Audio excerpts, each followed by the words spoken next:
buenas noches, bienvenido a Desafío. Yo soy Claudia Ivette García y esta noche tengo el gusto de platicar con Martí Batres, quien se convertirá dentro de unos meses en senador de la República. Martí, bienvenido. Muchas gracias, Claudia, y gracias al auditorio. Pues mucho que platicar. Realmente fue una campaña que recorrió prácticamente todo México. Como en toda campaña hubo muchas promesas y ahora la gente quiere saber cómo esas promesas se van a transformar en leyes y cómo esas leyes van a llegar a política pública. Quisiera empezar preguntándote, ¿cómo llegas al Senado? ¿Cuál es tu primera lectura, tu diagnóstico? ¿Cómo recibes? Bueno, primero hay un voto que nos lleva al Senado, que es un voto de cambio, muy contundente, muy fuerte.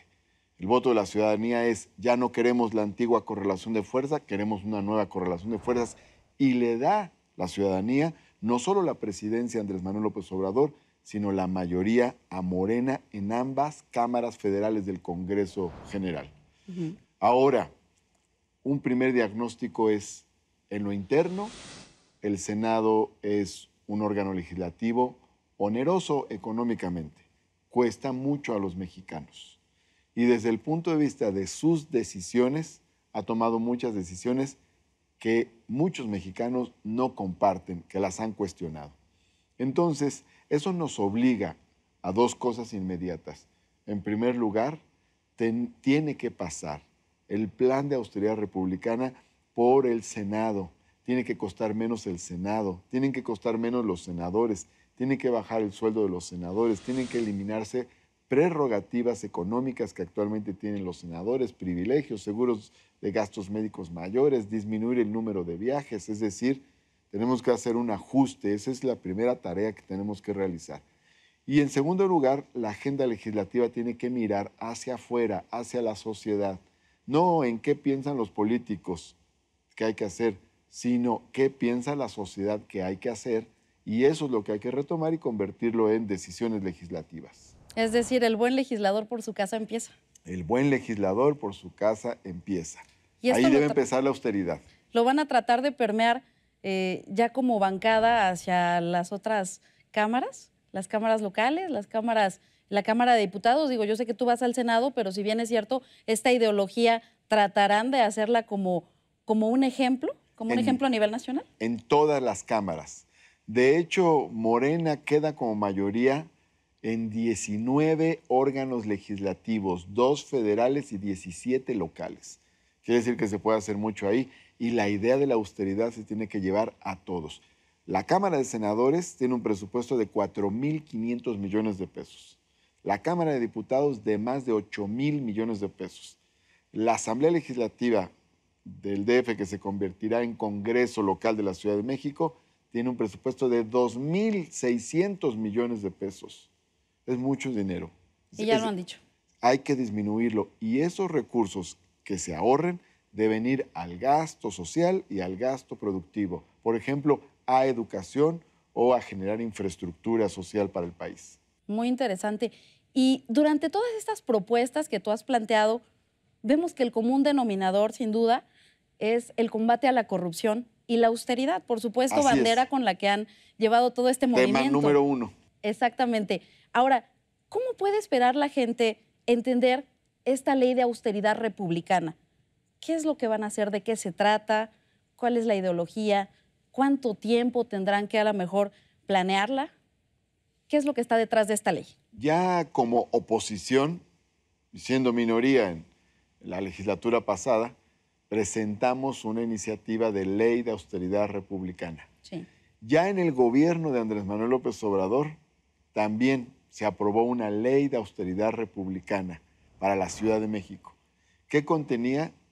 Bueno, una contención de los salarios de los altos mandos, también prohibición de viajes excesivos al extranjero, eliminar grandes remodelaciones de oficinas, limitar el número de asesores de los funcionarios, por poner algunos ejemplos.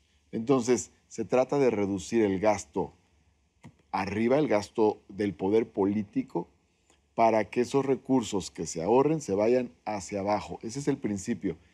Y no solo es un principio moral, también es una forma de obtener recursos sin aumentar impuestos y sin endeudar al país. Ahora, todo esto que se ahorre, ustedes han dicho que se va a ir a programas sociales. Una parte. Una parte que le interesa mucho a la sociedad, a las familias, sobre todo a los jóvenes, es el tema educativo. ¿Alguna de tus propuestas va dirigida a reformar el artículo 3 constitucional para que no sea solo obligación del Estado la educación media superior, sino también la superior? ¿Qué nos puedes decir más al respecto de esta propuesta? Antiguamente el artículo 3 de la Constitución, que es el que trata el tema educativo, decía toda la educación que imparta el Estado será gratuita. Después, en el año 93, hubo una diferenciación y se estableció como responsabilidad del Estado la educación primaria y secundaria. Y en el caso de la educación superior, se agregó en el artículo 3 una frase que dice el Estado alentará. O sea, el Estado impartirá primaria y secundaria y alentará, o sea, menos, la educación superior. Más tarde se agregó la preescolar a la responsabilidad pública y recientemente, hace unos años, la educación media superior. Eso quiere decir que el artículo 3 dice hasta ahora que el Estado impartirá educación preescolar, primaria, secundaria y media superior. Pero no está la educación superior en sus responsabilidades. Esto, por lo demás, tiene algo de ficción porque ya el Estado imparte educación superior a través del Instituto Politécnico Nacional o a través de la Universidad Pedagógica Nacional de manera directa. Pero no es suficiente. Y a través de universidades autónomas de manera indirecta. Pero no está establecida la obligación constitucionalmente. Entonces, por un lado, en los hechos se van a crear nuevas universidades, va a aumentar la capacidad de las universidades actuales para que más jóvenes tengan acceso a la educación superior, pero le vamos a dar una base jurídica también, buscando la reforma del artículo 3 de la Constitución, para que sea un derecho de los jóvenes poder acceder a las instituciones de educación superior. Un sector que ha apoyado mucho a Morena es la gente de la tercera edad. Y esta promesa de la pensión universal, que ya se cuenta en el centro del país, pero que no conoce mucha gente en el norte o en el sur, creo que es una promesa que ha movido a mucha gente. ¿Qué les puedes explicar a nuestros televidentes sobre esta pensión y cómo lo vas a impulsar de manera legislativa? Esto fue un gran acontecimiento en la Ciudad de México. Uno de los hechos por los cuales es tan recordado con tanto cariño Andrés Manuel López Obrador en la ciudad es porque implementó la pensión de adultos mayores y se convirtió en un derecho, está plasmado en la ley. Aquí en la Ciudad de México, todos los adultos mayores de 68 años de edad en adelante tienen derecho a medio salario mínimo al mes como pensión. Entonces, esto lo queremos llevar a todo el país. Es decir, que en todo el país exista la pensión de adultos mayores. Y si no me equivoco, creo que el propio Andrés Manuel López Obrador piensa que esto empiece desde los 65 años de edad. Es decir, que desde los 65 años, cada adulto mayor en el país contará con medio salario mínimo al mes. Esa es la idea general.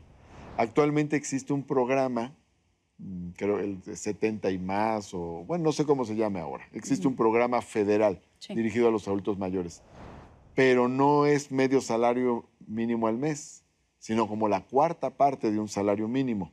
Son como 550 pesos al mes. Y no es universal, solo a poblaciones rurales, semirurales o adultos mayores en extrema pobreza. Y muchos adultos mayores están fuera o con el pretexto de que ya tienen una pensión del IMSS o del ISSSTE, también están fuera. Es una gran duda que tiene la gente, porque van a poder acceder. Se va a hacer universal. Universal quiere decir para todas y todos. ¿Cuál es el requisito para recibirla? Tener una determinada edad, que si no me equivoco serán 65 años en adelante. ¿Cuáles fueron los cambios sociales que ustedes pudieron notar en esta población de la gente de la tercera edad? Porque ustedes lo iniciaron hace ya muchos años. ¿Cuál fue ese antes y ese después en la población de tercera edad posteriormente de recibir este apoyo económico? Bueno, desde el punto de vista propiamente social, se frenó la pauperización de los adultos mayores. Estaba creciendo la población de calle, de adultos mayores en la miseria, en extrema pobreza, y ese fenómeno se frenó, para empezar. En segundo lugar, se dio seguridad alimentaria a los adultos mayores. Esta es una pensión alimentaria. Todos los adultos mayores, por lo tanto, tienen por lo menos para sus alimentos a partir de esta pensión de adultos mayores en la Ciudad de México. Y luego, en tercer lugar, ese es un fenómeno adicional, se generó una importante autoestima de los adultos mayores. Se visibilizó a este sector, a este segmento de la población y se cobró una fuerza social particular de los adultos mayores. Aquí está este sector, tiene reivindicaciones, está siendo atendido por el gobierno, por el Estado. Entonces, creo que esos son tres significados muy importantes que se obtuvieron, tres resultados con la pensión de adultos mayores. ¿Cuáles son esos temas de urgente y obvia resolución para ti? Porque hay muchos temas que están en la congeladora legislativa, evidentemente porque entramos a un proceso electoral que hasta cierto punto tuvo que paralizar los procesos legislativos. Sin embargo, ¿cuáles serán estas prioridades que tendrás? Nos faltan nombramientos, nos falta fiscal general, nos falta fiscal anticorrupción, titular de la FEPADE, hay muchos otros. ¿Qué es lo que vas a hacer como urgente? Bueno, hay varias agendas.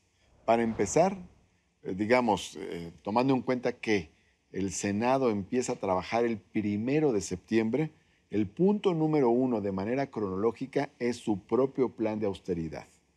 Por eso decíamos hace ratito que el buen legislador por su casa empieza. Primero. Luego, segundo, debe haber una agenda del gobierno para la reorganización del nuevo gobierno y también se tiene que abordar inmediatamente. Es decir, si el nuevo presidente de la República, Andrés Manuel López Obrador, piensa crear la Secretaría de Seguridad Pública Federal nuevamente, sí, entonces eso implica un cambio en la ley orgánica de la administración pública. Entonces, debe haber, ese es un cambio, por ejemplo, pero puede haber otros. Entonces necesitamos ver cuáles son los cambios que requiere el nuevo presidente para la reorganización de su gabinete. Ahí tenemos otra agenda interesante. Luego, en tercer lugar, diría que tenemos la agenda relacionada con el paquete económico. El Senado no aprueba el presupuesto, pero sí aprueba los ingresos. Es Cámara Revisora. En el tema de los ingresos. Entonces aborda la ley de ingresos y la Cámara de Diputados, el presupuesto y también ingresos. Sí. Entonces, el Senado tendrá que ver ese tema. Ahí hay algunos compromisos. Por ejemplo, no más gasolinazos. Por ejemplo, que no aumenten los impuestos en términos reales. Son dos compromisos importantes. Que no haya más aumentos de impuestos disfrazados de reformas hacendarias. De tal forma que dejemos a la economía crecer y no le estemos pegando. Y el cuarto punto, diría, son los pendientes. Entre los pendientes están los nombramientos del fiscal anticorrupción, fiscal electoral, en fin, todos estos nombramientos pendientes, entre otros, que se tendrán que abordar también en el Senado, entre otros temas que deben revisarse. Más adelante, yo diría en perspectiva, la agenda social, donde el tema central es educación, y la agenda de derechos humanos. Ahí tenemos que abordar varios temas muy importantes también para el país y para los mexicanos. Pues muchos pendientes, Martí, sin duda nos estás abriendo un panorama. Ojalá podamos platicar muchas veces más. Creo que es necesario, creo que nuestra audiencia está ávida de información y yo te agradezco mucho esta conversación. Muchísimas gracias, Claudia. Gracias a ti y gracias a usted. Buenas noches.